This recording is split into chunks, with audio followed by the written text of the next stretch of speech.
বাংলাদেশ ধান গবেষণা ইনস্টিটিউট এই সুনামগঞ্জের শান্তিগঞ্জে তারা একটা জায়গা পছন্দ করে ৫১ ধরনের ধান ফসল এখানে রোপণ করেছেন। এটা রিসার্চ নিয়ে এসেছেন।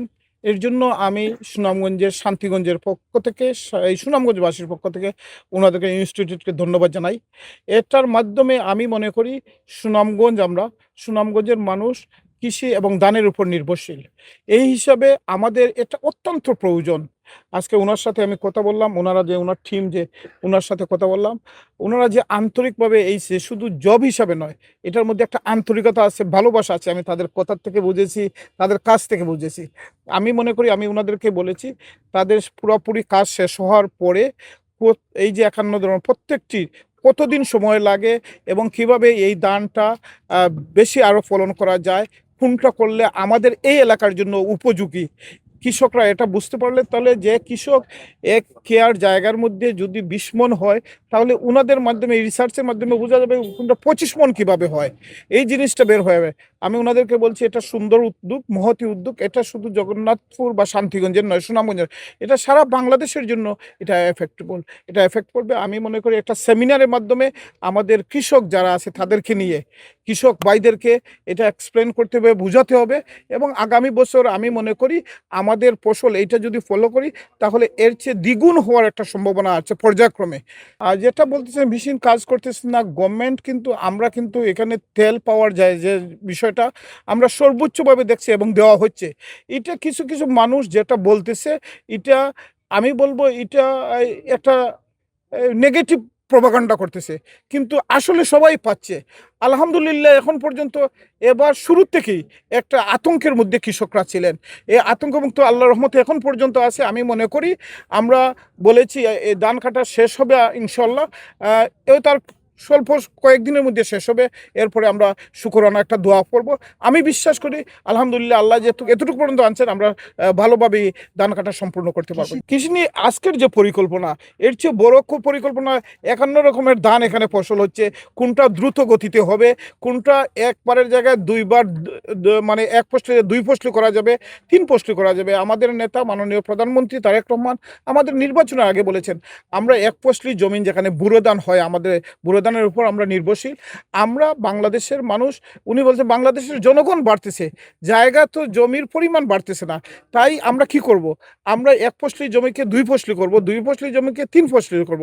আমাদের এই সায়েন্টিস্ট যিনি আজকে এটা নিয়ে গবেষণা করছেন, ওনাকে বলেছি, উনি যখন এই রিসার্চটুকু করেছেন, রিসার্চের মাধ্যমে উনি এক ফসলিকে কীভাবে ২ ফসলি করা যায়, টাইমটা কতটুকু, কোন ২ ফসলিকে ৩ ফসলি করা যায়, এক ফসলি যে আমরা নিজের উদ্যোগে করব, এক ফসলি জমি নিয়ে যখন ২ ফসলি করে গভর্নমেন্ট এটাকে সাপোর্ট করবে, এবং ৩ ফসলি যখন করবে পুরোটা গভর্নমেন্ট দেবে।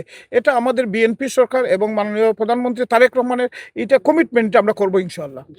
এলএসটিডি প্রকল্প তথা ছটি আঞ্চলিক কার্যালয় স্থাপনের মাধ্যমে স্থানভিত্তিক ধানের জাত এবং প্রযুক্তি উদ্ভাবন এবং প্রচলিত গবেষণাগার উন্নয়ন এই প্রকল্পের অর্থায়নে আঞ্চলিক কার্যালয় সুনামগঞ্জ শান্তিগঞ্জে ৫১টি জাত নিয়ে বড় মৌসুমে কৃষকদের মাঠে একটি প্রদর্শনী করেছে, যার উদ্দেশ্যই হচ্ছে কৃষকরা যাতে বড় মৌসুমে তার পছন্দের ভ্যারাইটিটি এই ৫১টি জাত থেকে তাদের পছন্দের ভ্যারাইটি খুঁজে বের করতে পারে, এবং এখান থেকে যেই ভ্যারাইটিটি তাদের পছন্দ হবে সেটি যদি তাদের ক্রপিং প্যাটার্নে ফিট করে, তাহলে আলটিমেটলি তাদের প্রোডাক্টিভিটি বাড়বে, এবং তাদের প্রোডাক্টিভিটি বাড়া মানে হচ্ছে দেশের সামগ্রিকভাবে দেশের খাদ্য ভাণ্ডারকে সেটা সমৃদ্ধ করবে, এবং আমরা আসলে খাদ্য নিরাপত্তার দিকে আস্তে আস্তে এগিয়ে যাব।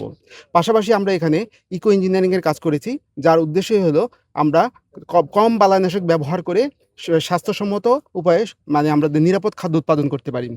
এর পাশাপাশি আমরা এখানে সোলার লাইট ট্র্যাপ দিয়েছি। সোলার লাইট ট্র্যাপের উদ্দেশ্য হলো যে এই অত্র এলাকায় উপকারী এবং অপকারী পোকামাকড়ের আমরা এখান থেকে পপুলেশন যে ডিনামিক্স আমরা বলি সেটা আমরা এখান থেকে মনিটর করব, এবং যদি ক্ষতিকারক কোনো পোকা সংখ্যা বেড়ে যায় আমরা ইমিডিয়েট কৃষকদেরকে ওই তৎসংলগ্ন বা তৎসংশ্লিষ্ট রোগ বা সম্পর্কে কৃষকদেরকে ফোরকাস্টিং করতে পারবো।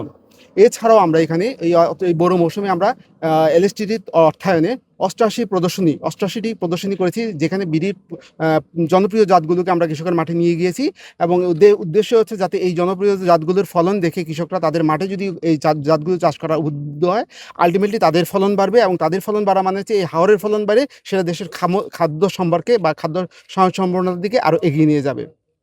আর আমরা পাশাপাশি এই অত্র এলাকার জন্য উপযোগী প্রযুক্তি উদ্ভাবনের জন্য আমাদের গবেষণা চলমান আছে। এই মৌসুমে আমরা এই এলাকার মাটির উপযোগী, এই এলাকার শস্যের উপযোগী প্রয়োজনীয় সারের উপর আমরা গবেষণা করছি। এই এলাকার জন্য যে ধানের অন্যতম সমস্যা ব্লাস্ট রোগ, এই ব্লাস্ট রোগের জন্য প্রতিরোধী ব্লাস্ট জাত নিয়ে আমরা কাজ করছি, গবেষণা করছি এবং আরও অন্যান্য গবেষণার বিষয় নিয়ে আমরা সামগ্রিকভাবে এই সুনামগঞ্জের কৃষিকে অ্যাড্রেস করার জন্য আমরা কাজ করে যাচ্ছি।